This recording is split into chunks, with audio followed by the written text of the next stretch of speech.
Someone that does it, that understands the in-depth of it. No matter how pro you are, there's always the fathers into what we do, and I think that we need to give that respect to him. Look, before he even speaks, his appearance, you know that this man is well loaded. You understand? Just a few minutes over here, the wisdom that I got just this few minutes is great. So those of you watching online, I encourage you. We are at the digital center here near to VIP station. It's not far. If you think that you won't get a car, there's a lot of churches around and all that. We even have instrumentalists here tonight. This morning, Ludo is here to come and write his notes on sound and all that. So everybody is here. So I encourage you to come here. So I'll introduce to you when you talk about sound, is the sound of not just Ghana, but the entire world. It's a language that they speak, and some of us are still learning. And it's a privilege to introduce to you this morning Mr. Sami Helwani.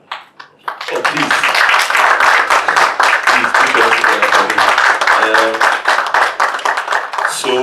I think I just have only 5 minutes because he has a lot of things to talk to us about. And I'll just do this and get out of the way. And all that. So, Daddy, please, good morning. Good morning. I hope all is well. That's crazy. My first question I'll ask, I know people want to know about you. What we know is the surface, but I know people want to know your beginning, what inspired you to choose this wonderful profession, and how did it all start? The name has been a name in Ghana here, and everybody knows the name. So, what has been your inspiration? What inspired you, and what also keep you going till this far? Well, I've been learning and practicing sound engineering for the past 45 years. And I'm still learning. The inspiration to be doing sound was not really an inspiration at the time. My dad, the late Sami Helwani, was a producer of music in Ghana. He had his nightclub, he had a studio, a band, let me see, a number of bands. So at my young age, I wanted to be an aeronautic engineer or a pilot. But then my dad, I'm the firstborn, says, no, you're going to follow my footsteps. So I want you to learn sound engineering, the studio. I looked at the equipment and said, well, okay, the mixer looks like an airplane cockpit. So let me try it. So then I got into sound when he was building his studio. So I got the opportunity to be there while the studio was being built. Acoustics, all of that. And at the time, my dad's studio, that was in 1980, was the biggest in Ghana. Now it may sound funny to what we do today, but this was an 8-track recording studio. The mixer was a 12-channel. His PA system, he had the biggest channel count. It was a 12-channel mixer.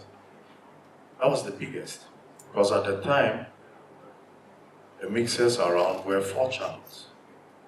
You had the FPTs, Marshalls, and so on. That's 4 channels, mix a whole band. Now my dad has 12-channel mixer. I was like, wow, this is modern. But that's how I got into music, sound engineering. And as a young lad, I liked music. So at home they called me Beethoven, because I was always singing, playing music, and all of that, as young as 3, 4, 5 years old. So I had to follow my dad's footsteps.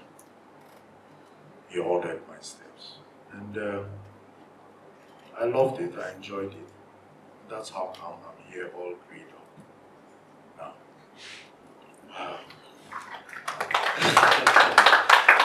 Wow. It's short story, but it's deep. It's short story, but it's deep. I know those of you that are watching also online, you can also partake by sharing and sending your comments. If you're here, we are live on Throne Room Production on Facebook, right? Facebook. Yeah. Yes, please. So share and tell a friend that we are live over here. In all you're getting, get what? Understanding. And I know that most of us in the era of settings, we don't want to learn, but it's good for you to be here to learn. So please, if you're here, can you share with your friend, like the page, the Throne Room Production on Facebook, and share. And please, I beg you, the personal bloggers over here, this entire production that we are doing over here, and nobody told me this, but I need to tell you, let's give honor to this production. Don't just come and copy something and go and post it somewhere and all that. You are doing a disfavor to this production, getting the room and getting Uncle Sam over here. It's not an easy thing. So please do us the honors. Anything, share it from the page. Don't go and do your personal vlogging and that kind of stuff. We are not doing training stuff. You understand? I beg you. So please, we have lawyers that will follow you up if you do that. So when I say lawyers, somebody just put the phone down. Yeah. So please share and tell a friend that we are live over here. So all the bloggers that are watching also, we beg you, anything that you have to do, please contact the Throne Room Production, and if they give you the thumbs up before you go ahead and do anything. I hope that's not a problem. Yeah, so I'm just going to get out of the way. He has a presentation to give us. After the presentation, I think there will be Q&A session also. And how many of you are happy to be here? Wow. How many sound engineers do we have here? Just don't be scared. I know his age of doing sound is older than all of us over here. How many are sound engineers over here? Raised by hand. Okay. How many? Oh, why? You don't be sound engineer again. Yeah, how many of you are instrumentalists over here? It's very good for instrumentalists also to be in this session, because at the end we work together. You understand? So if you understand the whole overview of sound and all that, it will also affect what you do. Amen. Good morning, everyone. As we are all doing well. So I don't need to do any introduction. Probably all of that for me. But I must say, I'm happy to be with you guys today. I'd just like to share my thoughts and experiences over the years practicing sound engineering, and to give you a heads up or direction to how to achieve high resolution mixing. Okay, I'll start from the basics.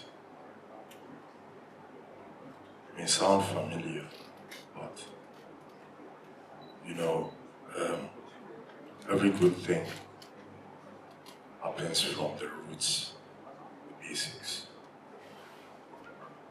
So I like to talk about achieving an optimal gain structure, live sound, and of course recording, because we now record all the live sounds we do. So in practice, what we want to do is to set up our mixer for high resolution mixing. In essence, to give us good sonic quality inputs. What is gain structure? Gain structure is leveling up, getting the right levels in your mixer that will go through the signal flow chain. Now, at the top, the start of this signal flow, this signal chain, we have microphone preamps. And what is the need for a microphone preamp? Sometimes I feel we use the mixer, turn the gain knob without really knowing what it's there for. Okay? And it's good sometimes to just go to the basics, get it right. So we need a microphone preamp to take a microphone level to a line level. Basically, that's what it's doing. Now, we are not talking about the coloration that some microphone preamps will give. So that's why we have different kind of preamps and designs from different manufacturers. I'm not here to talk about preamps by manufacturers, which one sounds good, doesn't sound good. It's all basic. Okay. So the intention here is that microphone preamp will amplify your low-level signal from the microphone and send it down the signal path, be it analog or digital. But then, if we don't get the levels right, it means down the signal chain, everything's not right. So I would, based on digital mixes, because that's what we all use now, once in a while I'll reference to the analog mixes so that we see the variations. So when we get it right, we get the signal level to its optimum. It means that the design of the digital mixer is such that it all works on line level. Through your faders, which is your input channels, to your group outputs or master output to your PA, or even when you insert your EQs, multiband compression, or even plugins. This gain structure, the level you set, is going to affect everything down there. But then, how do we know whether we got the right level or not? So we have meters in the desk. And every manufacturer designs their meters a bit differently. Some digital desks will allow you to choose different kind of metering, be it RMS or peak. But working with the desk, what we want to do is achieve unity gain. Unity gain means our fader. You have a camera here, please. If I may, I would like to. Yeah. So our fader is set to 0. Okay? So that's giving us 0 dBVU, not dBFS. dBFS is full scale for other uses. So when we push our fader to read 0, the fader, we increase our gain. So we try and get the source we are picking, assuming it's a kick drum, and you are playing it as loud as possible. Okay? You increase your gain till the meter is reading 0. Then you know that your gain structure is set right. Which means now, down the signal flow, that is the level going. So in case you are doing a live recording, a multi-track example, and you are taking your direct out from the digital disc, you are going to have 0 dB output there, which will translate to be class 4 analog output. Then it means that you are able to mix and at the same time send the same signal for recording, and the levels will be right for your multi-track.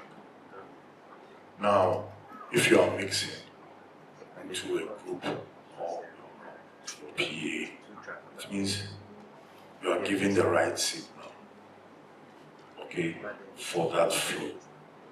Therefore, when you do it and you do it again, you're going to get similar results because you are doing your gain structure properly from the beginning. So if you go to another desk, another venue, another show, when you follow that process, you always get it right. Choice of meters, I said, you choose by the manufacturer. Okay, some mixers allow you to choose so many, but it's always better to use RMS levels. I'll give you the best results.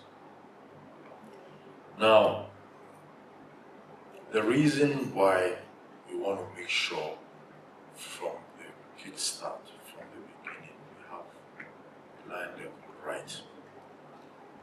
The mixer is multifunctional. Maybe front of house, you're also doing monitoring. So if you don't get it right, you are not hitting your 0 dB. It means your aux output is going to be shy of that output level. Assuming you've reduced your gain and your meter, your fader is telling you you're at -6. It means that output at the aux is -6. You've reduced that signal. Your main output going to your PA is going to be reduced. And we don't want that. We want high resolution mixing. Now, let's talk about analog versus digital. Because digital mixers came about because of some deficiencies in analog mixing. So digital, yes, it's much functional, much better than analog. But there's a question, is the sound better in analog or digital? That is left to be answered, and I will get to that point. So in analog, we have what we call signal to noise ratio. What it means is that when you pick up a source material, be it from your microphone or an instrument through a DI box, you now have to balance out the noise coming from the electronics of the analog mixer and the signal you are getting in. So that in an analog mixer, if your gain structure is not set properly, you are going to have more of the electronic noise coming up. Because let's assume you have a voice, you've set it, and it's not set to optimum. It's probably around -12 by virtue of the setting on the gain. And now you need that voice to be at 0 dB. So you have to increase your fader 0 dB. 0 dB level kind of thing. By doing that, you've added 12 dB because you are at minus 12. So when that 12 dB goes up in the analog, it means that the floor noise, which is the noise from the electronics, comes up by 12 dB. So we don't want that, more noise. So that's what happens analog. Similar signal flow. In digital, you are able to reposition and change your signal flow. That's fine. But what happens in digital? Do we have signal to noise ratio in digital? Can someone tell me, do you think we have that? Is there a signal to noise problem in digital desks? No. No, it's digital. Digital mixers work with AD conversion. So we are converting audio to digital. When it goes digital, it's all numbers, binary codes. So no noise. It's going to be so clean. But we have a problem somewhere. The conversion, most desks would convert with 24 bits. So what does that mean? The higher the bit rate, the more bits you are able to get to function in your analog to digital conversion, the much closer you are getting to the original sound. So the problem with digital desk is that, let's assume it's supposed to be at 0 dB, your gain structure, but it's now at minus 6. It means that you are going to lose 1 bit in your conversion, because every negative 6 dB will take a bit, 1 bit off from your 24 bit. But because we want great conversion to get a good sound, we want to be as high as possible so that we utilize the 24 bit design of the D to A to D conversion. So what happens when we are utilizing less bits in digital? Trashy sound. Imagine you can try it out on your digital desk if you have any kind of digital desk. And set your gain so low that it's probably reading maybe minus 40, minus 30. And listen to the sound. It's not going to be so clean. Because now you are utilizing less bit rates to do that conversion. The less bit rates we are using, the further away we are moving from that original sound, the clean sound. So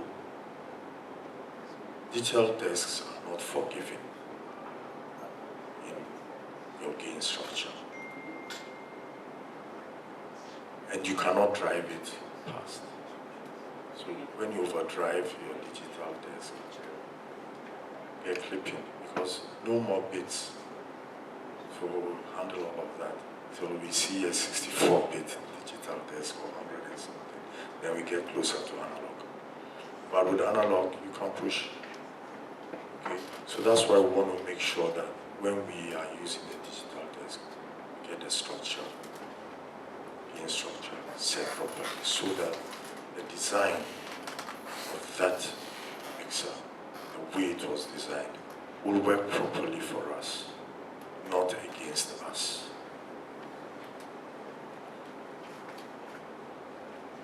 So now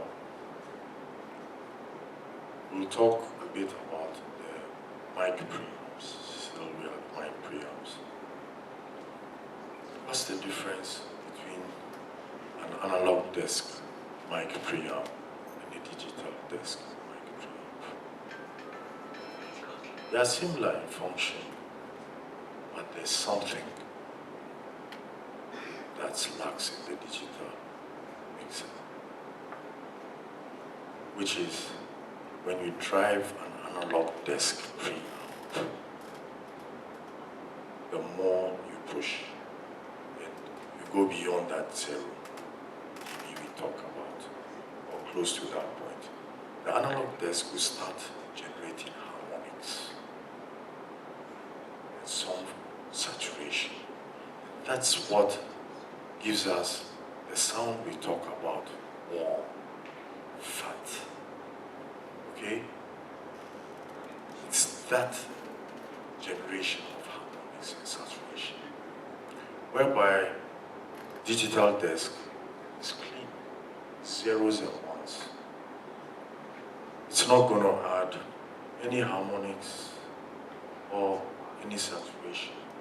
So put a digital desk next to an analog desk and just to test the preamp, microphone preamp. There's going to be difference. The analog is going to sound warmer, fatter. The digital will sound clean. But as humans as we are, our hearing is linear. And we like that fat sound. We like that smooth sound. But it's only saturation, harmonics, addition that will give us that. So digital desks come in levels. And some of the high-end ones now would give you preamp emulations that will add that saturation, that harmonics that is lacking to give you that warm and fat sound. Okay, so those are the differences there. But then, what we need to note is that it's so crucial, so important that we get the levels right. Unity gain is the key word here. We need unity gain from our input channel to the PA system, so that your PA system doesn't go whack. Either it's not set properly, so it's too loud. So when my input signal is 0, my group or master should read 0, my processor on the PA should read 0, then everything is in unity. Then nothing is working against each other, and you have a clean sound. Now the reason you would want all of this is, assuming you are doing some inserts, plugins, a gate, or something like that. If you don't have your gain structure set properly, you may start struggling in setting up, let's say, a gate for a kick. If it's too low, then let's say the kick is like -20 dB, and you insert your gate. It's already been factory set to work at a certain level, which is your 0 dB, which is equals to the 18 minus 18 dBFS.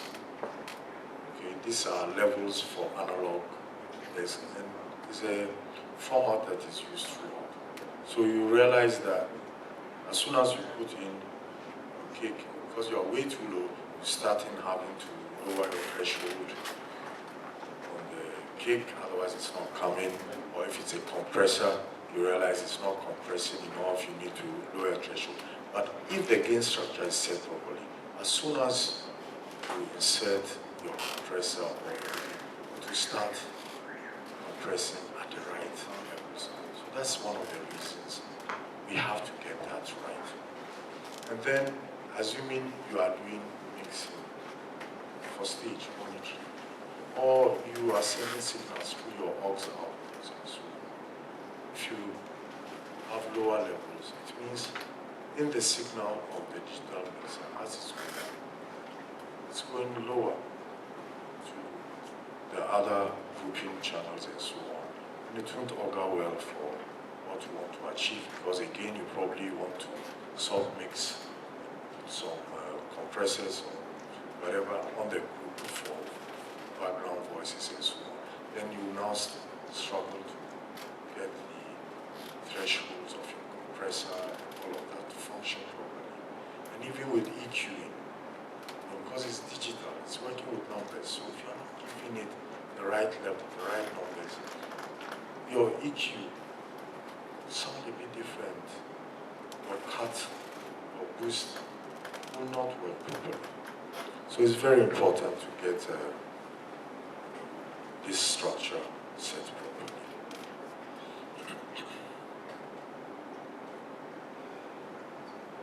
So let's talk a bit about console management. How to manage our console. Now, we've talked about our input structure.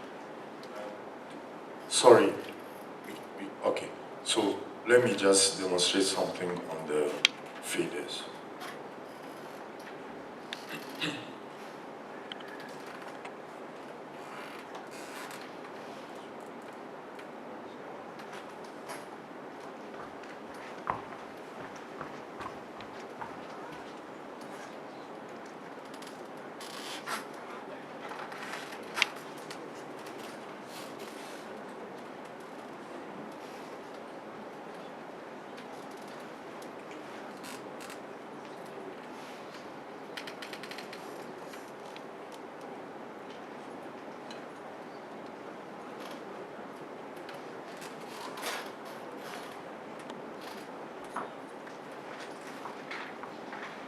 Okay, so understand the online, those online will be preview to what I want to demonstrate on this desk.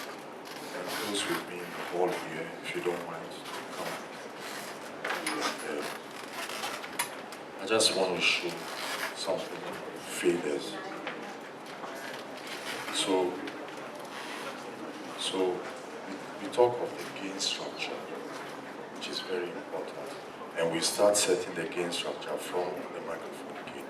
But what we want to do is put this fader to 0. Okay? And then our meter should read 0, which is right there. And then we know we are balanced. But there's a reason for setting up all your inputs to 0. The reason being, faders they are not linear. So it means that per movement of an area, you get a number of decibels to play around with. So if we see this fader, we have 0, and the distance from 0 to plus 5 dB is just here. The distance to minus 5 is just here. But then, when we go down to minus 20, the same distance would be pushing down or up when we are at the 0 point. Okay? When we just go the same distance downwards, we get minus 30, not minus 5. So, which means if our fader is somewhere here, and we are doing a mix, and we just want a dB or 2 or 3 on an instrument or a voice, we cannot get it here. This is too small. So that's why we want to stay here, set up our instrument. So that when we are balancing, for example, let's say drums, kick snare, drums, hi-hat, so when we got it all set 0 dB, we now have the opportunity to do the drum mix nicely by a dB or 2 or 3 or 4. So assuming this is my gig, okay, I want 3 dB less, it's easy, that's pushing. Snare, okay, still there. Toms, maybe 5 dB less. This is the short. Hi-hat, okay, let's go 10 dB less. It's just here. And overheads, okay, let's have it. Quickly, we got a nice mix. During the show, oh, okay, the snare is about the dB. Okay, assuming we've done this and we've set our say, okay, kick must go with DBO2. Now you're struggling to check because as soon as you click this, you're taking about so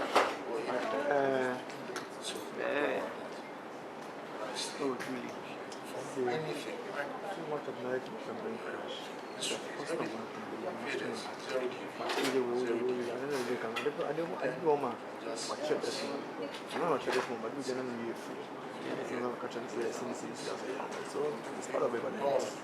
We just tackling every area, but then you should focus on one thing. That's why I want us to do this.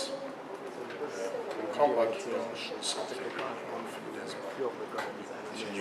Thank you.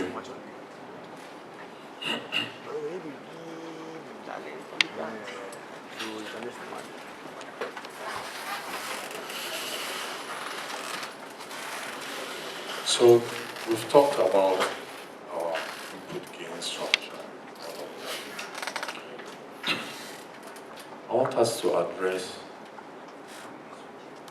audio grouping strategies. It's very important. Please listen carefully. Now, assuming we've done our gain structure, okay, and we have, let's take a snare drum. We've set the fader at 0 dB, increased our gain structure, and gotten our 0 dB levels using RMS, not peak. When we set our gain structure with peak levels, the RMS is going to be so low.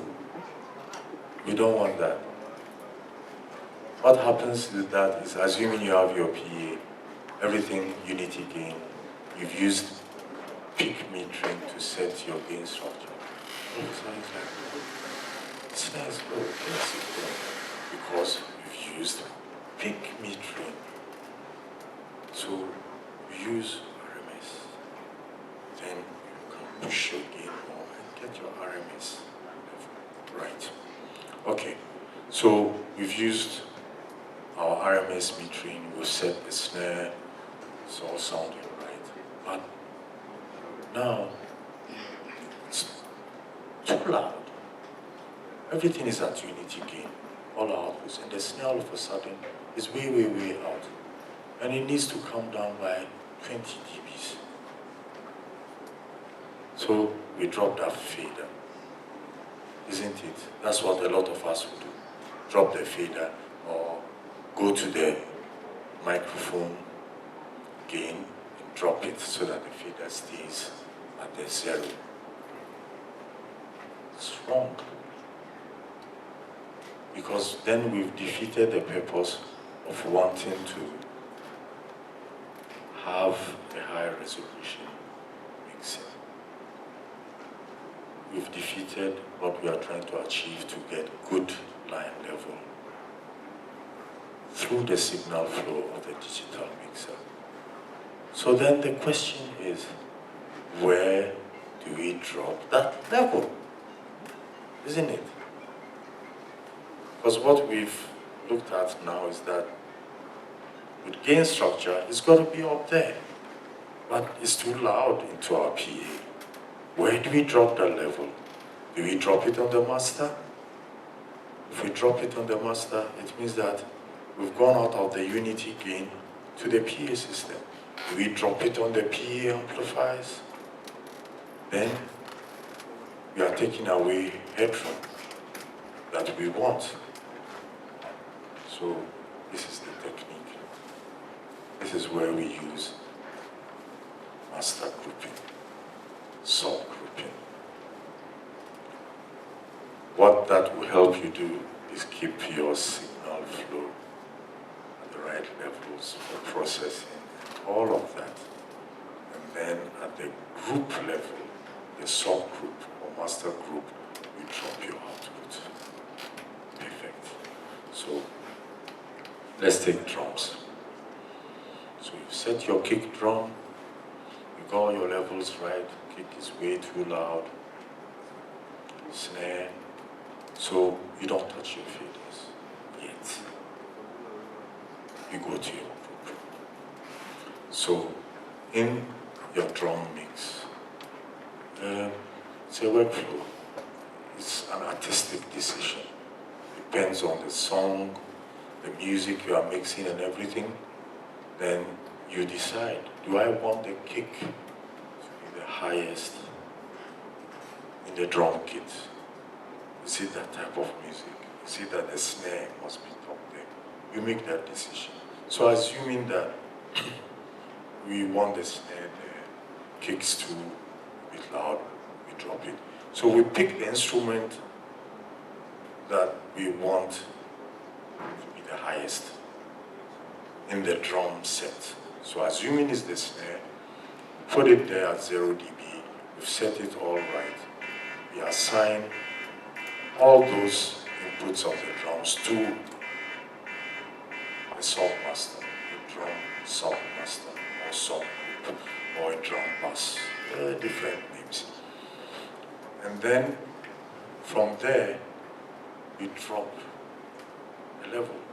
Because already we know we want the snare the highest, but it's way, way too loud to the PA and for the music in general.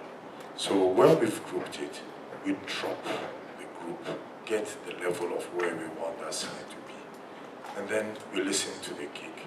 Kick a bit too loud, probably a dB or two. We drop it. You are still on the input. We are still at the high resolution mix.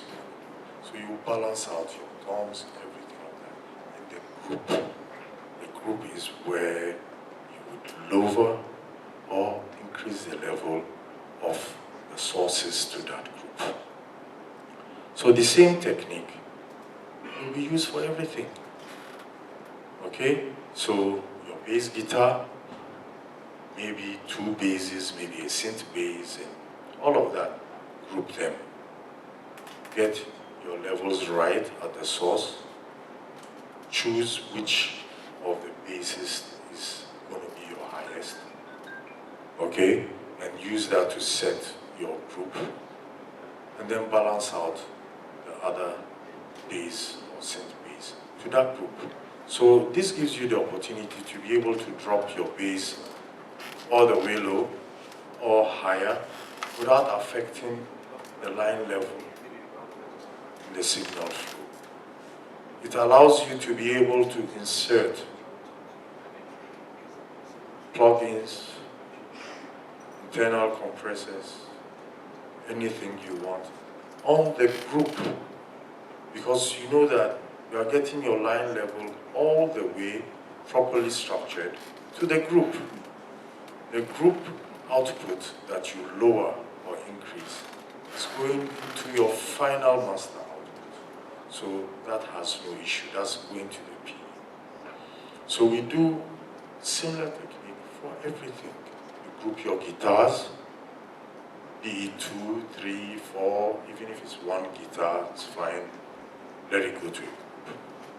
And mind you, all your inputs, you have to unassign them from the left and right main output. So they are assigned to the group level, and the group is assigned to your left and right. Voices, same thing, easier. Group all your background voices to one group. You can process them individually at the input section, and you can do some processing on the group level. These are all techniques that you'd have to develop to get a sound of your own. And all of that goes to your left and right. But there's a caveat to this. Why do we have a PA system?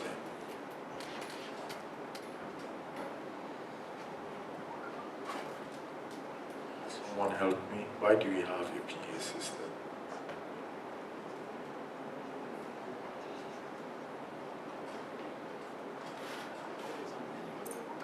because we want to hear voices. Voices. That's why we have the PA. We can actually have a band perform with one microphone, one speaker, and it will sound lovely. It happened to me some years back. I was doing this musical dinner kind of thing at the Lebanon House for one of the top-most musicians in the Middle East. And sometimes they say, S happens. What happened that night? The mixer blew up on us.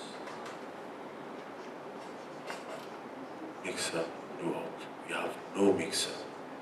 And it's 12 midnight. And all these people are having their whiskey and enjoying and eating and having fun. Music is gone off. The party is being killed. So, what do? I have to think.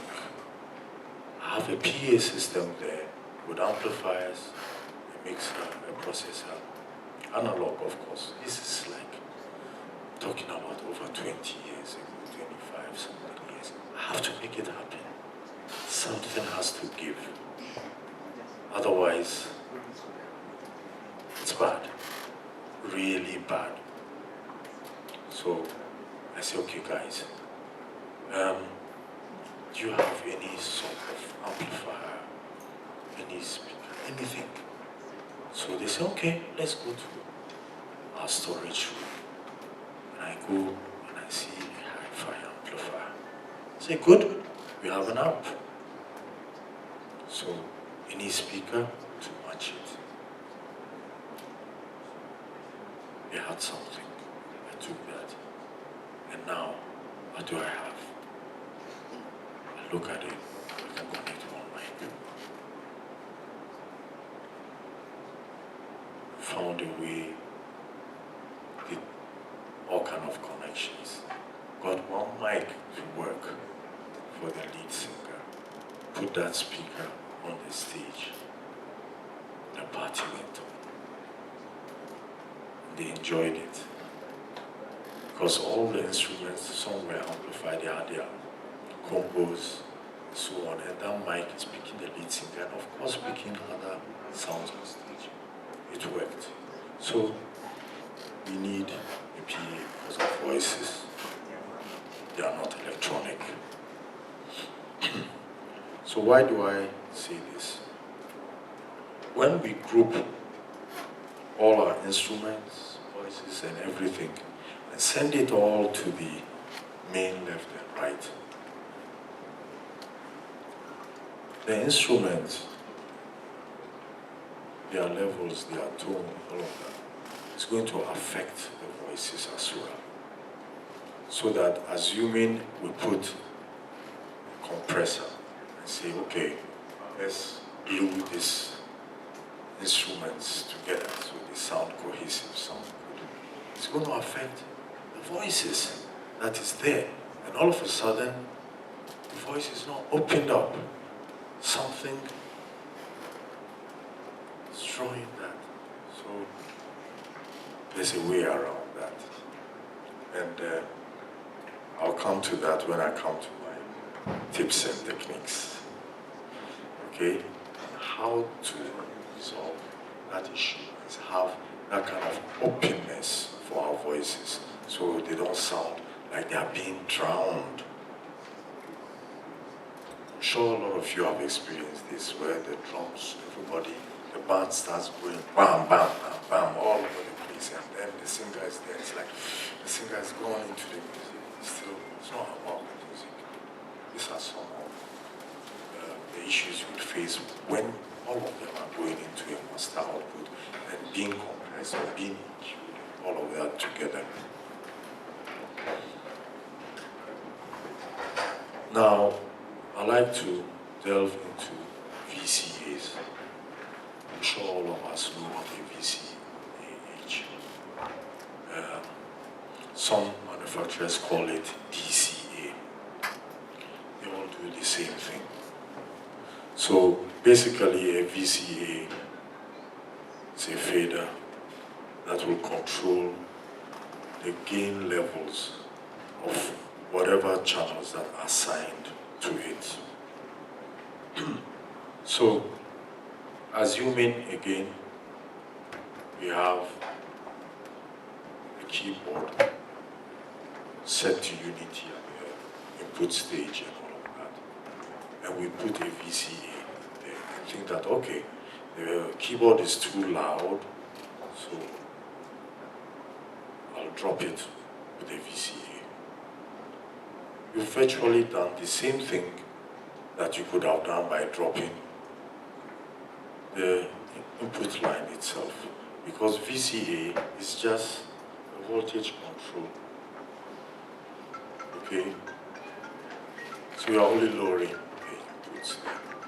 So again, I would say VCA is not appropriate for the problem or the issue we are facing with loud instruments or voices by virtue of the gain structure that we've already set. The best practice is to group, and then you can lower your levels in and out with the grouping. But again, VCA would have other functions, which I'll come to in the tips and techniques. But what we have to remember is that VCA controls our gain levels. Therefore, assuming we have an auxiliary output set to post, because we are probably giving an output to some broadcasts, wherever we think we need a post signal. I believe we all know what a post signal is and a pre. So assuming it's a post signal, and you have a VCA on a set of, let's say, drums, voices, wherever.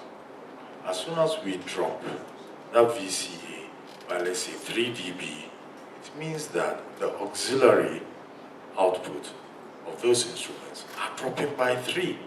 So if you've set effects there, it affects it. If it's a signal going somewhere, it affects it. So then, we don't want to do that. We would rather use VCA in a creative way, which I'll come to. Because what we are trying to do as much as possible is to send clean line level from our input stage all the way to the group. So that whatever processes we do in between, whatever signal we take from there, be it a signal to an effects processor, to auxiliary outputs and so on, are not being affected by the level changes. We want the level changes to be after that, which is from our group to our PA. So that's where we want to be doing the balancing of our music from the group. And it makes life easier, especially if we are on festival stage. Okay? Alright. So that is VCAs. Sorry, how much time do I have? No time prompter here.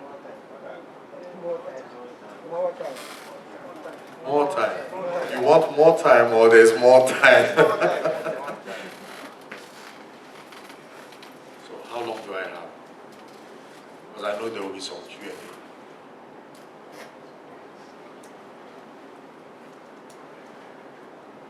Whoa. Whoa. Man, it'll take forever to do this. 15 minutes? That's all we got. Maybe we can steal some more from Q&A. All right, thank you. All right, so let's look at effective use of matrices.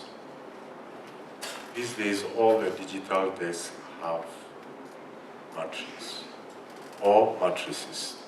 Depends on the size of the desk. So with a matrix, I believe we all know, depends on the desk. You can choose what to send to your matrix, be it your left, right, main, or your group, and all of that. The effective use for matrices. I always take my main PA output from my matrix. Never, ever from my left and right mains.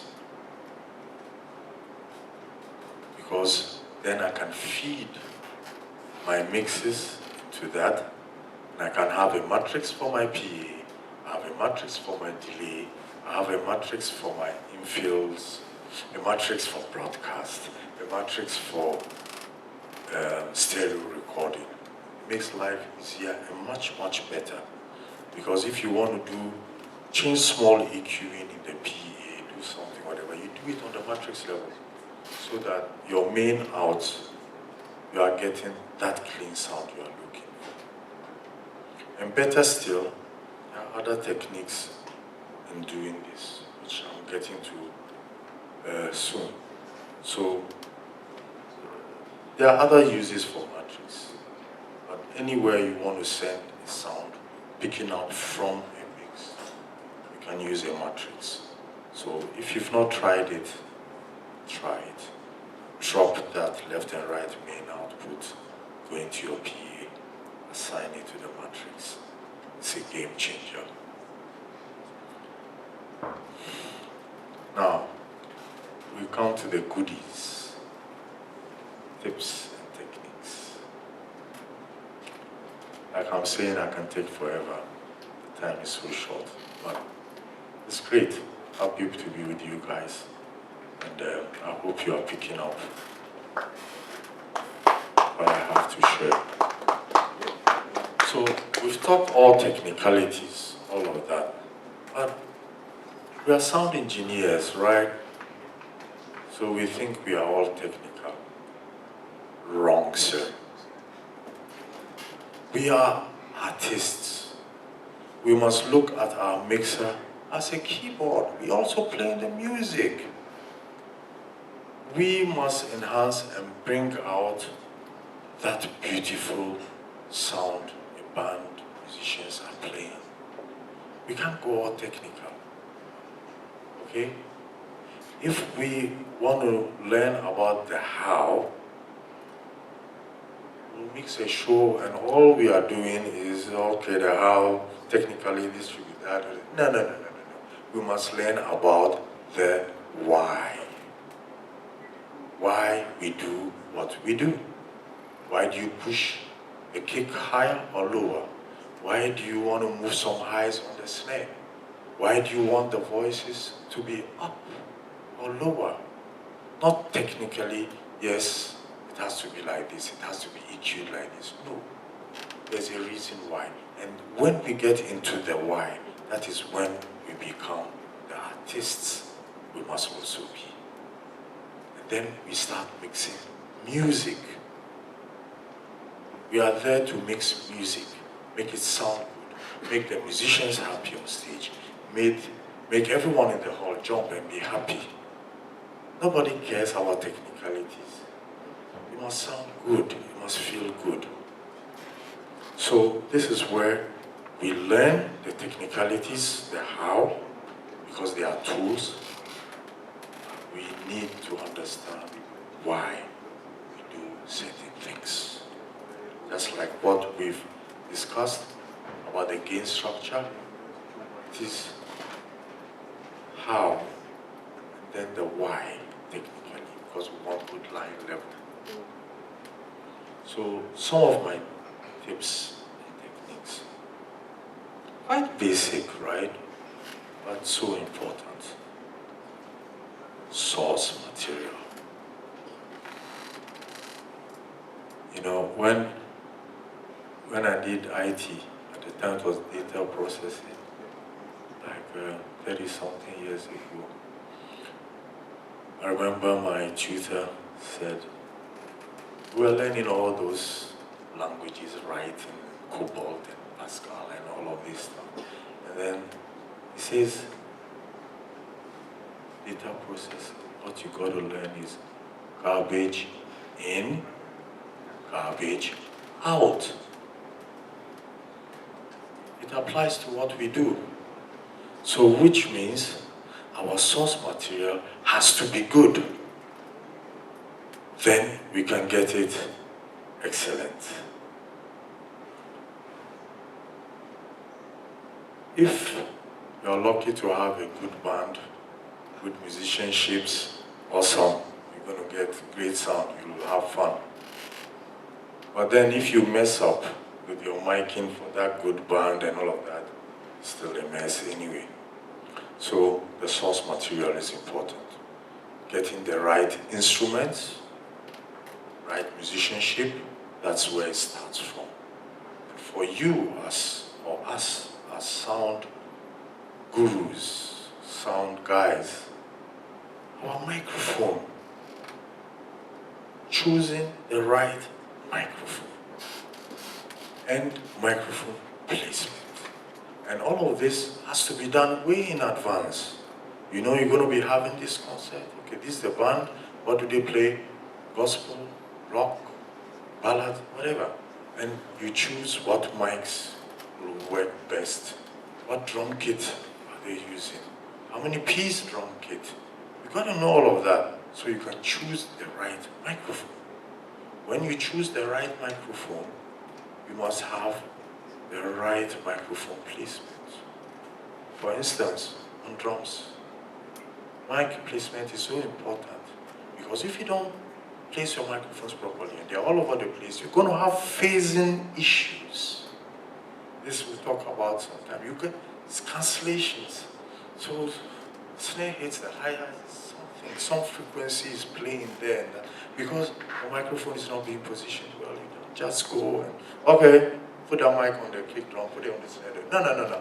You got to check the distance. What do you want to pick? Do you want fat sound, loud sound? Do you want to get closer to the tom or a bit out so you can get some more bite? What direction is it going? Is it picking some other tom? Is the hi-hat mic picking that snare? All of that comes to play. What's the distance of your overhead? Where have you positioned it? All of that must work together to get good timing issues, good cohesion, so that you minimize cancellation and phasing issues. Same with your guitar cabinet. Choosing the right microphone. You don't go probably take an overhead condenser mic and place it on a mic cap. Nah. So you choose a mic, try a mic.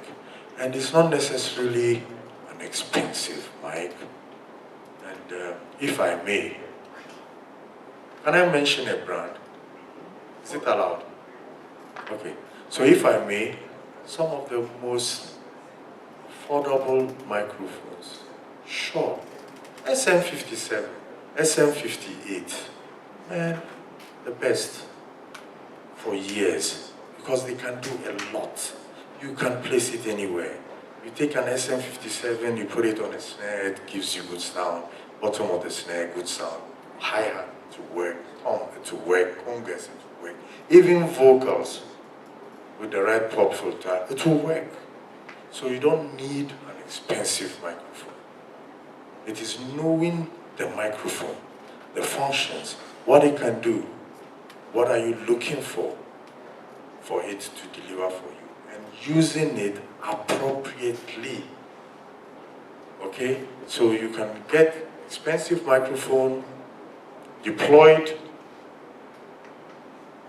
wrongfully, you're not going to get the best. Take affordable microphones, like I mentioned, the Shaw 57s or 58s, deploy them properly and you're like, whoa, this is great. So again, source. If you don't get it well from the source, you're going to be struggling on the mixer. Because these days, if I may say, almost every PA system sounds good. I mean, not copies, but you know, they all sound good and well-tuned system, properly tuned.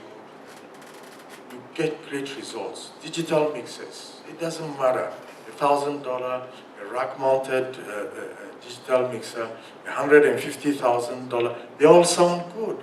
It's just the workflow, the functions are different. So you should be able to get great results. But source material,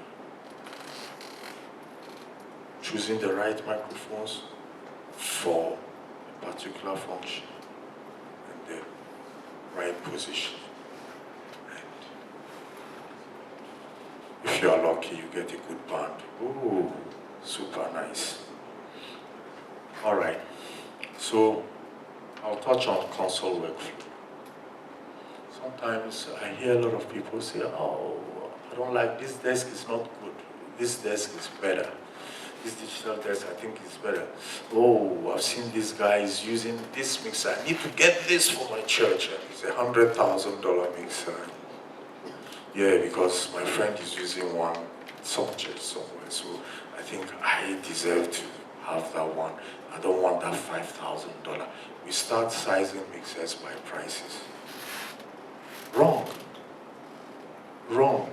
It's workflow.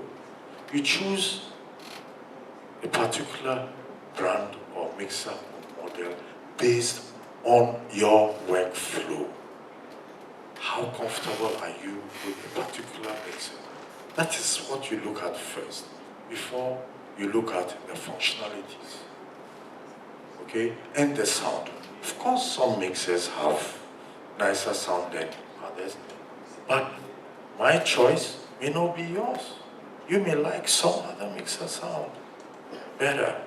So workflow is important, and that is why internationally we see a lot of engineers will come with their riders, and it's like every international rider you look at, it's a similar mixer, they're asking for it. Then we think, yeah, so this is the best. No. It is the workflow, because they want to come in and do that mix, that concert, snappy, fast. They probably have their show files. So then they choose the mixer they trust, will not fail, and they have better workflow with them. But otherwise, I would say almost all mixers, they are doing the same thing, only in levels. You know what I mean? You cannot buy a Kia,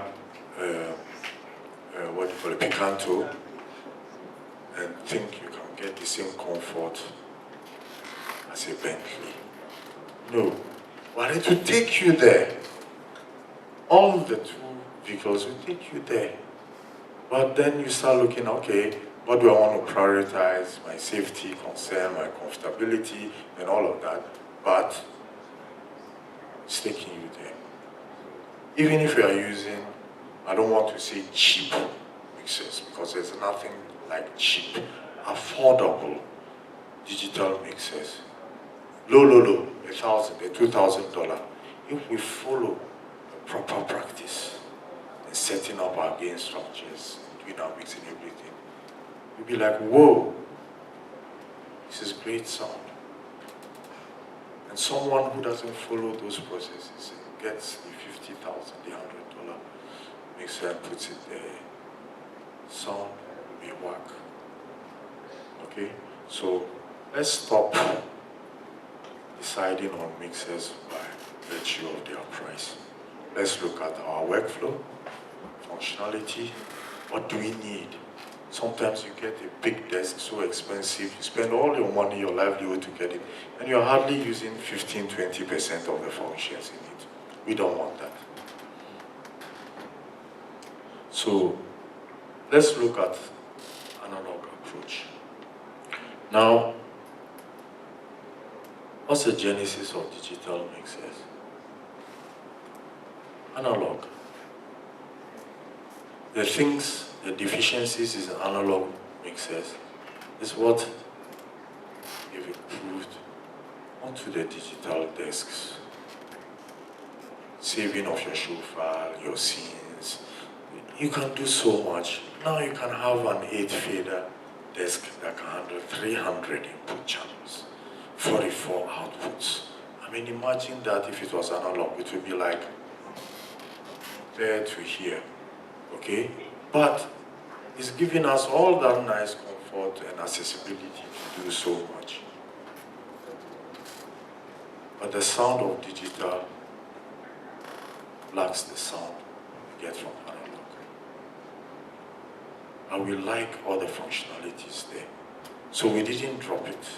We've rather tried to improve each time and do stuff that makes it to get closer and closer to analog.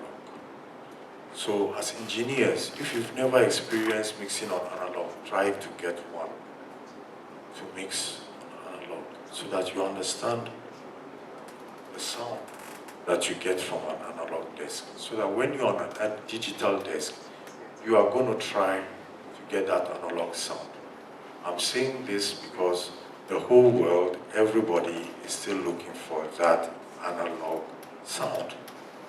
Now we have so much analog emulations, be it compressors, the LA2As, the Pultec style EQs, preamp tube preamps for saturation and so on.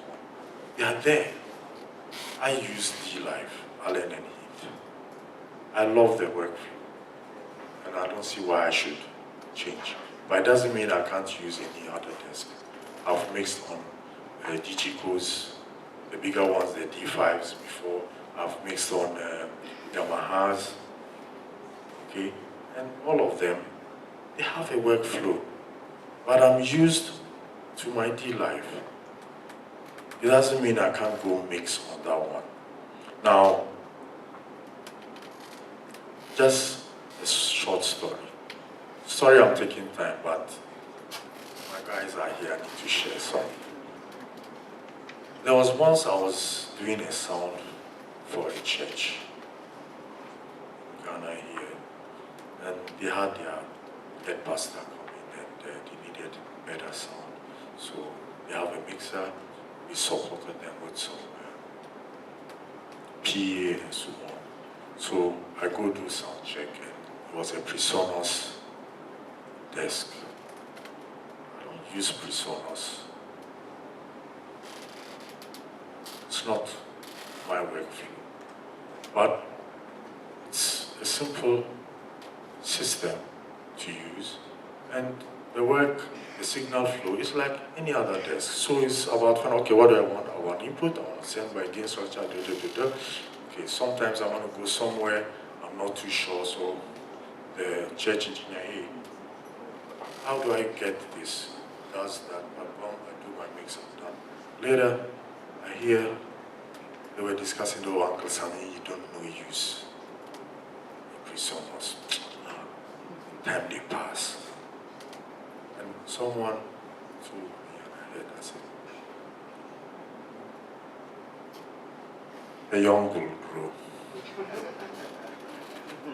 So, you understand? So it's not about Uncle Sami doesn't know his time. No, that's not my workflow. It's not my workflow. So there's nothing wrong to ask you, oh, well, how can I get my group? I need a group here. It happens. I work with international engineers, world class, who come with big time artists, Grammy-winning artists, right in Ghana here, and I've done some outside. And when I set up my dealer, oh, this is nice. I never used one before. So, I like your sound, but I want to do this. So, will you be? I said, no problem. I'll babysit you. And I'm there with this top class engineer, world class artist. And here I have to show him, this is how you go about this. Because he will probably find a way, but it's a long route. And I say, no, it is the shorter route. Do this thing, oh wow, wow. It doesn't mean he's not a good engineer. It's not his workflow. Thank you. So, I talked about groupings. So I just want to share matrices, just some few techniques, and I think we'll be done. So when we want to group, like I said, what I've found that works well is to group everything.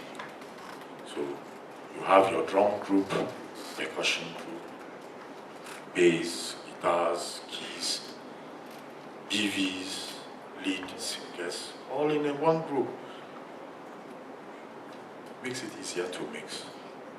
Because you're not going to now be chasing lead singer 1, lead singer 2, this, then it's all in a group.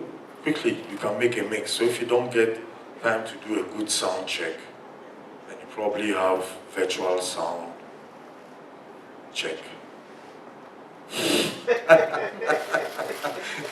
All right, so you can do all of that. And from the line inputs, all is set, your group is set, band starts playing, you start pushing those group faders, and you quickly can get a mix. Then you go back to your inputs and say, okay, too much click on the kick, lower it, and then you do all of that. It's very beneficial. Now we talk of matrix, and like I say, for me, my practice, my PA, everything goes out of matrix. So when I choose a mixer, I want to choose a mixer that can give me a lot of matrices, because that's my technique. But then I said something about sending your vocals, your instruments, all to your left and right means, and then you probably would compress and do stuff there, and it might adversely affect your vocals, because you want the vocals of the PA system for vocals, because they are not electronic. So my technique is that all instruments will go to my main left and right, and I can process them there. I can put a multi-band compression, I can EQ the instruments, do whatever I want. And from there, it goes to my matrix for the main PA. My voices are not going there. I do not want the instruments to affect my voices. So the voice group, BVs, lead, will go directly to the PA matrix. And I'll balance my level from there. And then, the other advantage is that I may have a recording matrix. I can actually mix it a bit differently, because some mixers allow you to have different matrix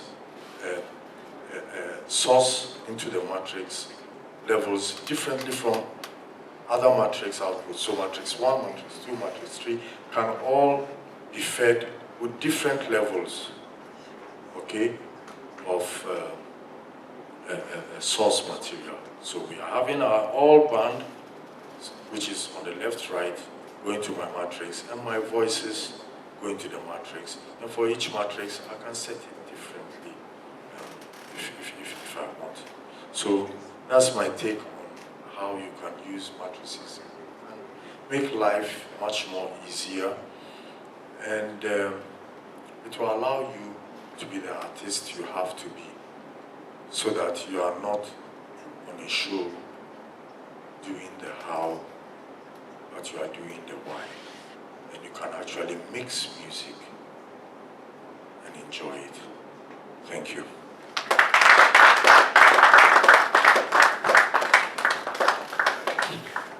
So the clapping is too small.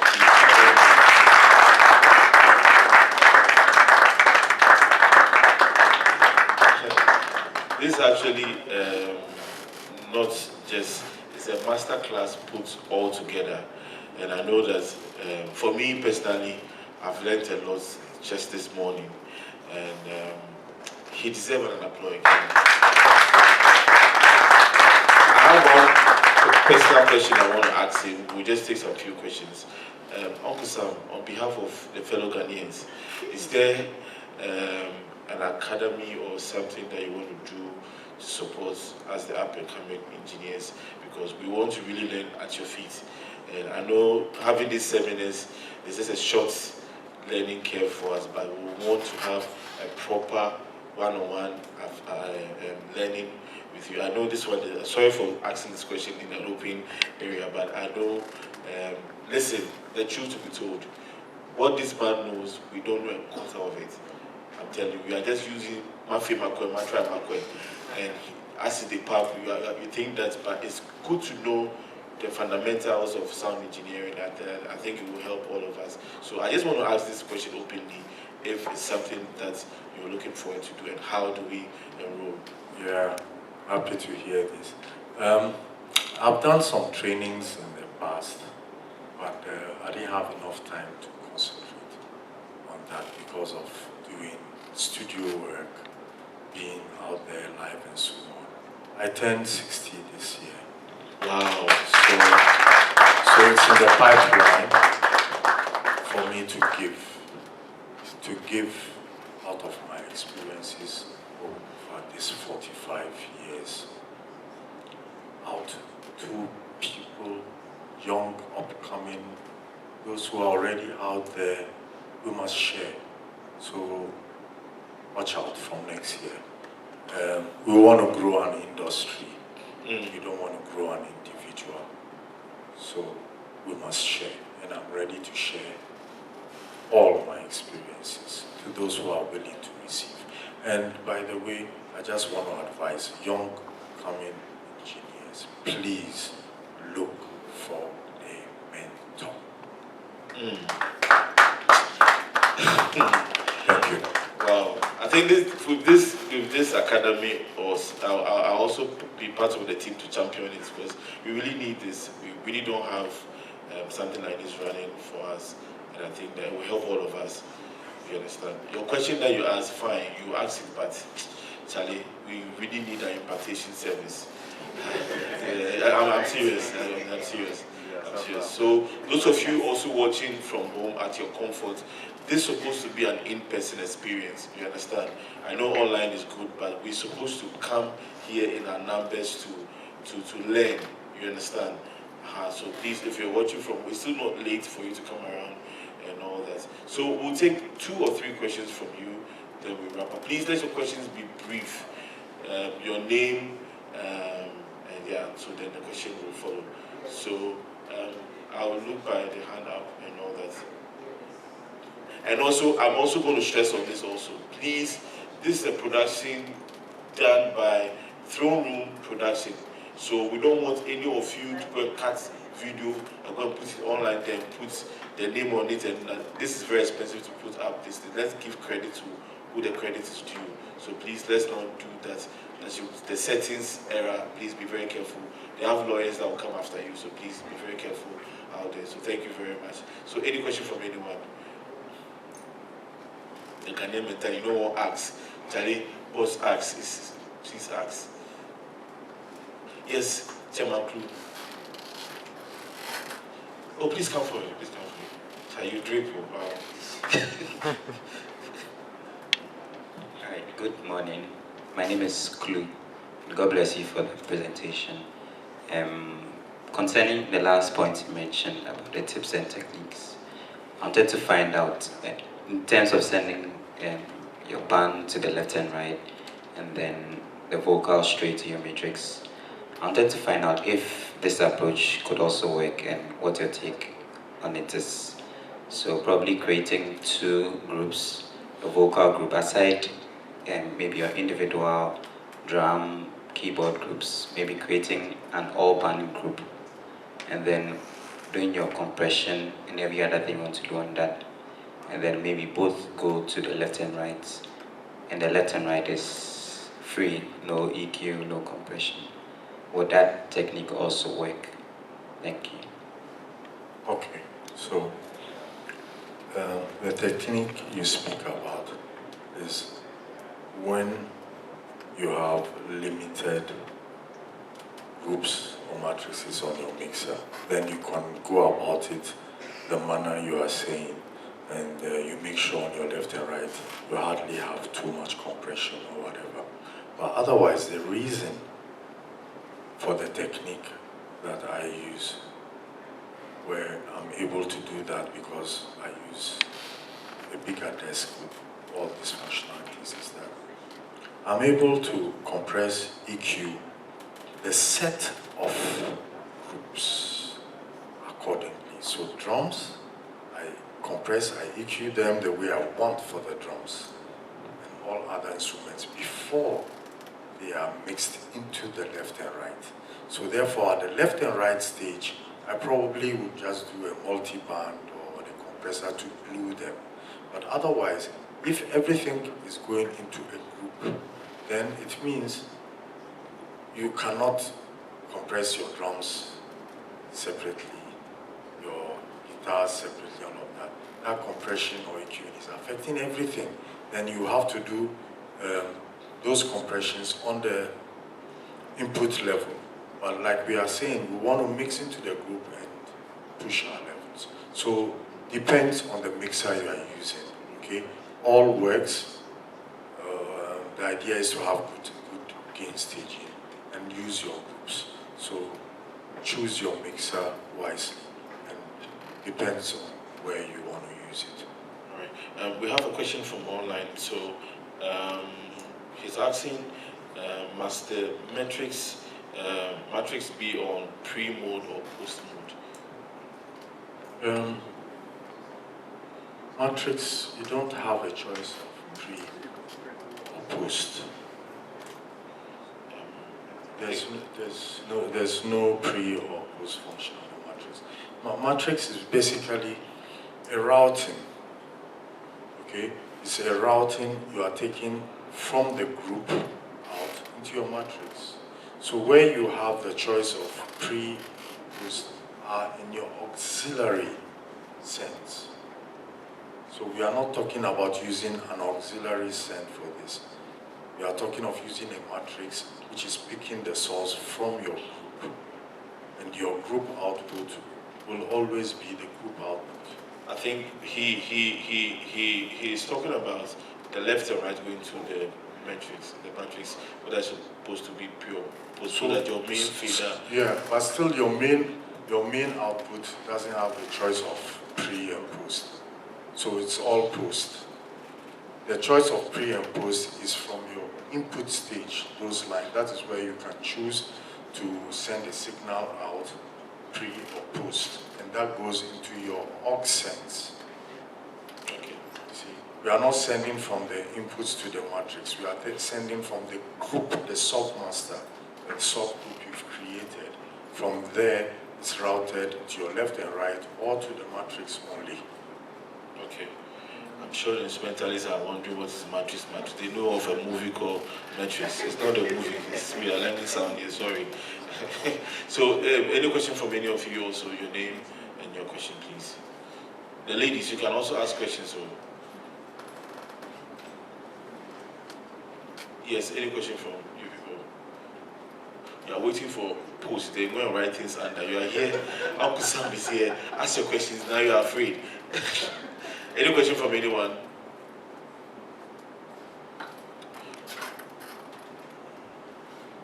So the voice triple. Okay, good afternoon. My name is Komla Junior Azunku Simpi. My question is that how do we, so there's this place, it's a multi-surround venue, right?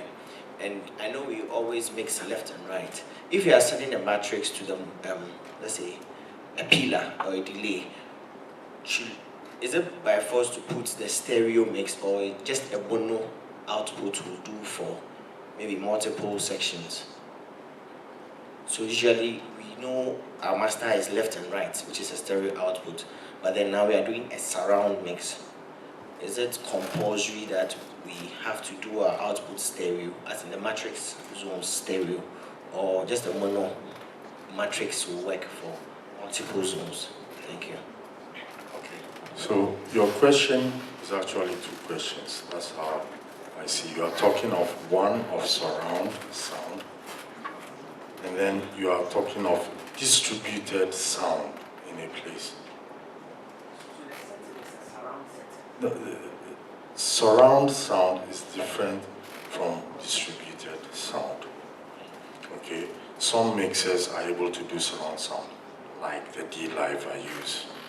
I can go up to 5.1 surround. You didn't know that? Yeah. So when we talk of distributed sound, what do you want to make sure? Physics. Sound travels a distance, per time, and so on. So naturally, when you have a speaker where I am here, and you are distributing the sound. You have another speaker 20 feet, 30 feet there going. by virtue of physics, they will play at different times. Because the person closer to that speaker will hear that one and will hear an echo effect from the speaker at the front. And the person closer to the speaker at the front is going to hear an earlier sound, a later sound from the speaker behind them. So what you do is you time align. You must time align them. And that is why when you are using your matrix outputs, you know this is my main PA left and right output, this is my front field, my delay field. That is where you set up your delays, or you set it up on your processor for that particular PA system. Thank you. All right, so we have two online questions over here. Let me take from one of our bosses, Caleb. He says that should you have to choose from one of these EQ levels, dynamic processing effects, which will be your top pick to achieve your goal, and why? Should you have to choose from one of these EQ levels, dynamic processing effects, which one will be your top pick to achieve your goal, and why? One? Yes, if you have an opportunity to choose from one of these. Only one? Yes. Only one, obviously dynamic processing. Obviously dynamic processing, because I talked about mic placement techniques. So per design of the microphones we use, again I go to the simple, affordable, great microphones, originals. 57s, 58s. They have what we call proximity effect. It means that the closer it gets to a source, the more low frequency build up. The further away, less low frequency build up. So, if I'm to choose, I'll choose my dynamics. And then I'll use my microphone techniques to give me that equalization. Because as much as possible, you want to use less EQing on your system. You've already EQ'd your PA and it's sounding great. You've run your systems and everything, and from your mixer to your PA, everything is sounding flat and perfect. So therefore, if your microphone sounds good, you hardly need any EQing. That voice is going to sound great. If it's too bottom heavy, take it back a bit.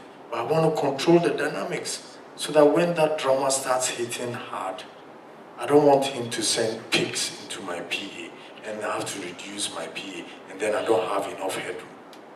So my dynamics for live, I would go for my dynamics because I can control those peaks and gain enough headroom. Okay? Because that's what dynamics control does. All it does is brings the higher levels down and then lifts everything up so the lower levels get closer, and therefore it gives you good headroom. I don't know if you've used any PA you've mixed before, you didn't have dynamics, and that snare hits so hard, and then all your amplifiers, peak levels, boom, goes red. So you have to lower the snare so that your amp is not peaking, and you lose level, and then all of a sudden it's like, where's the snare gone? If you had a dynamics processor, pop that in, control those peak levels, the snare will be audible, and you still have the amplifiers happy working. It's not going on peak. Thank you. Wow. Thank you, Throne Room Productions. We have, how do you call it, two companies over here, Faces and Sweet Music. One of the things that Alkosa was talking about is fake. So we are glad that in the country that we live, we have companies that authorize dealers of certain products. So I will encourage you, if you're here, they have their showroom over here and all that. Buy products that they are authorized dealers. Cutting across, and Charlie, this guy gets some, you go buy some. Charlie, there are lots of fake products in town. So buy authorized products from these companies and you'll be safe. I beg you in the name of God, you'll be safe. Amen. So we have another question. What do you do when the instruments are naturally sounding good from the source, but the board gives a different sound? Please. Hey. Wow. The source will give. This is like. Yeah. I don't want to blame my tools. It's there for me to get the best I can get out of it. So the board cannot give me a bad sound. If the sound is bad, I'm mixing bad.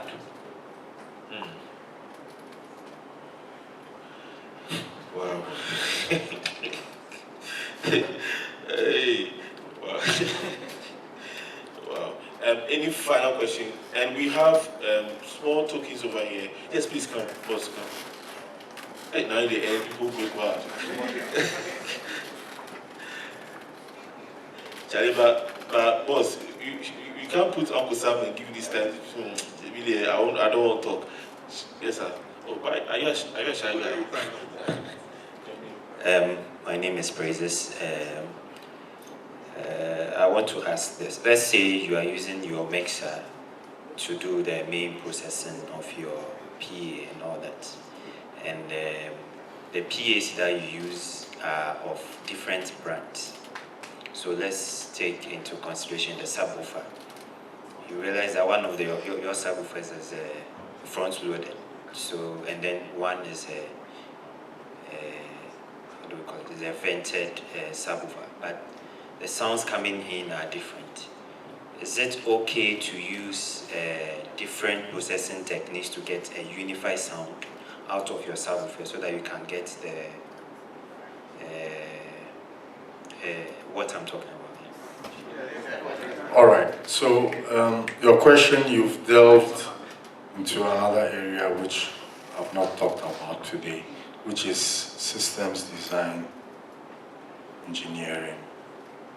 So as much as possible, and I say as much as possible, sometimes you can't, you must use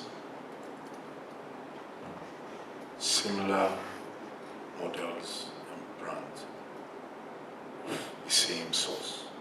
So you have your binaries of a brand wire. Your subwoofer, as much as possible, should be brand wire so that you can get the best. And then most of the systems, and all now, I shouldn't say most, all of them, come with their systems processing, the DSP. If it's an active, it's already programmed in there with the FIR, EQs and all of that. If it's external amps, it's got its processor. Please use the factory default system and you should be good. Now, if you have to mix, choose and mix different models and so on to make it work, then you need to understand systems design and engineering so that you can match them up by way of programming your DSP so they will match. We talk of subwoofers. Now, what the second subwoofer you were talking about, which you couldn't mention the name, is called a band pass. You have the reflex subwoofer, which is front loaded, and you have a band pass. The band pass, they come in different designs. So now, I will not encourage you to put band pass and reflex subwoofer together because the way they were designed to work is different. Band pass is for long through, and reflex also long through, but quite closer, more rounded. Okay, so you would want, even if that's what you have to use, separate them, position them differently. Maybe your band pass is in the center of the room and your reflex is to the left and right. Don't put them together, otherwise they will contradict themselves by virtue of design. Wow. Oh, please, let's put our hands together. Wow. I see that a lot of you online are calling out your engineers' names online that you should come and watch and all that. Wow, I don't want to mention their names. You have a question? Yes, please, Daddy. I think this is our last question.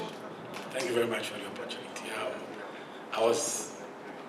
You talked about, on my brother's question, you spoke something about surround sound.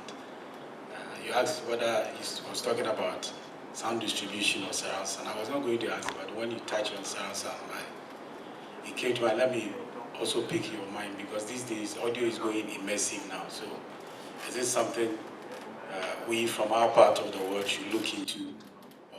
It's something reserved for only those out there? Technology is not reserved for anyone. It's for all of us to enjoy it. But my take on it is, you want to look at our market.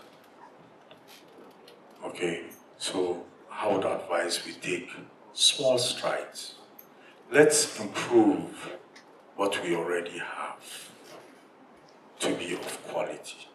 Not equipment only, but the technical know-how. When we are able to improve that, then we can go further. The Americans went to the moon many, many years ago. They've gone to Mars many years ago. Now they've passed. They are telling us of some planet somewhere. And we have not sent one satellite up there yet. Okay, so let's start from somewhere.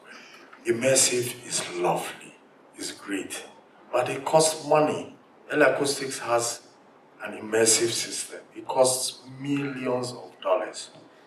Okay, there are immersive systems in LA now, a whole dome that is made up of speakers with over 10,000 components, and they are able to direct and zone sound. So it means that you can zone a particular sound to a certain area, and only that sound will be heard in that zone. Okay, so that's where technologies have gone. But that system costs millions, hundreds of millions of dollars. But the question is, yes, we want to enjoy it. Are we ready to pay for it? It's expensive. There's no free lunch anywhere. Oh, please, it's okay to stand on your feet and let's clap. Wow. This session is supposed to be even a paid session. Yeah, because this information that's coming out here is not something that you get for free. You need to pay for it. You understand? You're enjoying this for free, and you want to pay. Yeah, but I think one of the things that we need to do also to encourage Uncle Sam for all these years of doing sound is also for us also. You know, my point is, we've gotten to, let me just clear the air. We've gotten to a place where engineers, when you have a little program that you are doing, then you think that, hey, you are like the alpha. You understand? But I believe that there are people that have set the tone for us. You understand? Uncle Sam, one of the things I admire about him, if it's not good, it's not good. Like, he will not compromise. You understand? And one of the things that I've learned from him, looking at him from afar, he has been a standard for all of us. All of us, no matter what, he has been the standard for all of us. Let's give him that due respect, you understand? And I know most of you out there, you talk too much. You talk too much. Because at the end of the day, he's very honest about certain things. If he doesn't know, he does not know it. You understand? And I think that our talking at the end of the day is also killing. So whatever you are sowing today, you reap it tomorrow. You understand? You are doing it to someone, tomorrow it will be done to you double fold. You understand? So for me, I think that we need to give that due respect to our seniors that we have in the country. You understand? Don't be in a hurry because you want to get there. It takes years. It takes years. If you see the gray hair on his hair and his beard, know that it's no joke. It's no joke. It's no joke. For our music studio, everything, he has done it all. He has done it all. And I think that we need to put our hands together for him again.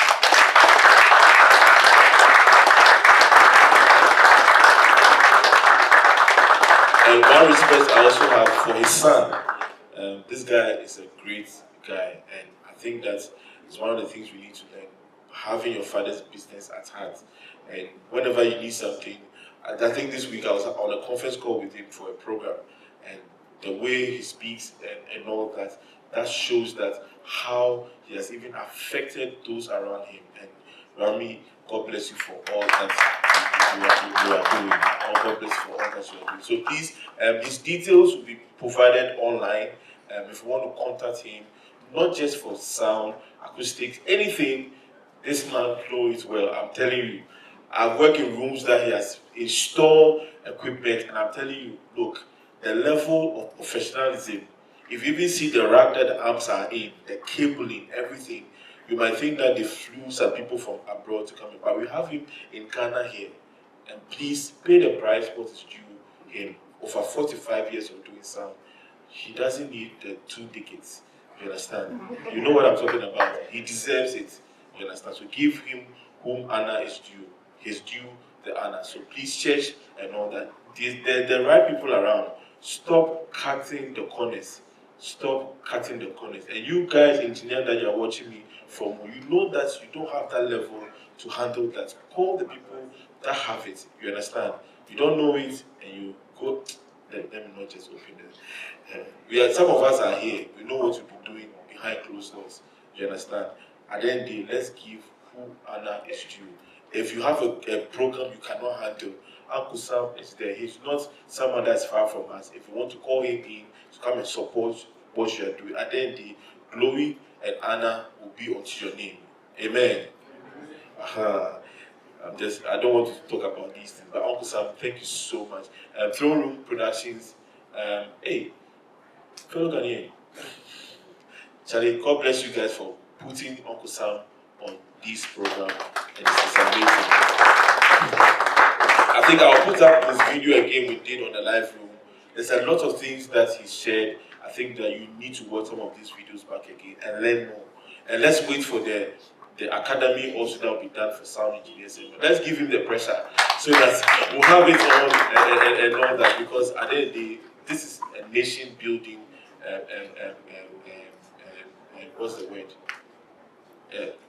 Knowledge and information that he has that we need to tap in. You understand? So please, thank you so much for coming for this session. We have another session, but I think we have a final say from him before he takes leave of us. Uncle Sam, if you have anything advice for us, we are here to listen to you. Those drummers, they are here. The ones that hey, I don't know, Messi the Dave. Uncle Sam, please. Thank you so much, Kakraba. I've known Kakraba for many years. Many years. Over 25 years.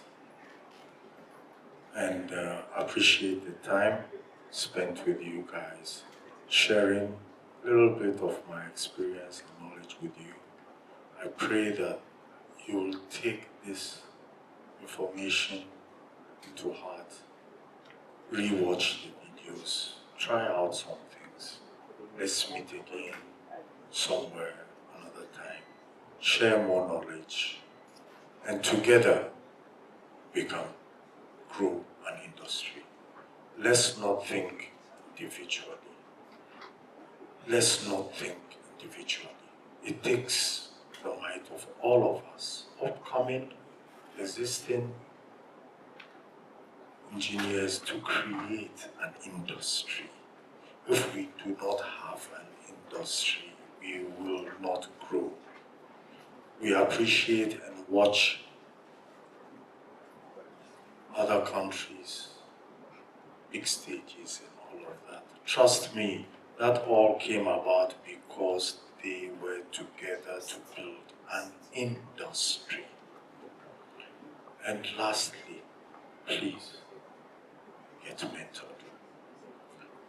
This thing, Ghana, where we don't appreciate those who have been there before, gain some experience, will send us down. We must appreciate, because life we live but once. It's not a football game. You come first half, okay, second half, extra time and all that. You live but once. So we must all strive to do well and leave behind a good legacy. And the only way to do that is together we grow, together we fall. Let's create an industry and let's look for professionalism. Let's kick away mediocrity. For me, if you ask me, it's not about the money. It's about the passion. If you love what you do, you want to do it to the best. And we serve a living God. So we must serve Him excellently. Okay? We do what we do, it's a calling. It's a calling. We're there for a purpose. That's the destiny. So God who gave us life, who placed us where we are, we must serve Him excellently. So it means that in whatever we do in our journey of life, it must be done to the best of our abilities. Excellently. And we grow an industry. And the gains will come thereafter. Let's not look at, I'm doing this, I'm investing the year, I need to make money. People are doing events, so I want to make money, I'm going to do that. No. Follow your heart, your passion. If you don't have passion for what you are doing, please stop it. Go look for where your passion is. Thank you.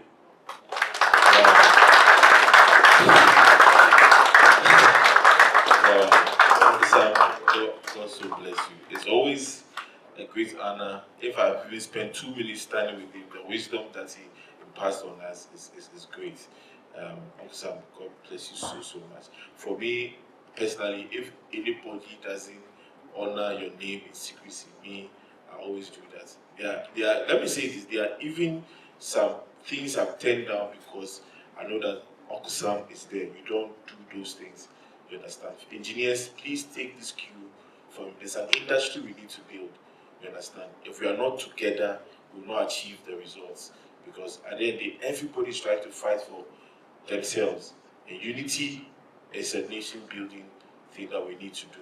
Not just sound engineers, instrumentalists, everybody. There are 2 companies over here. They are selling their products and all that. Don't rubbish someone's product because you want to make sales for your product you want to push and all that. If the thing is good, it's good. Let's encourage. And I think that Ghana will be a better place and all that. And other countries are watching. If you care to know, other countries are watching. Uncle Sam, God bless you so much for your time. Please let's put our hands together for him again. Thank you so much.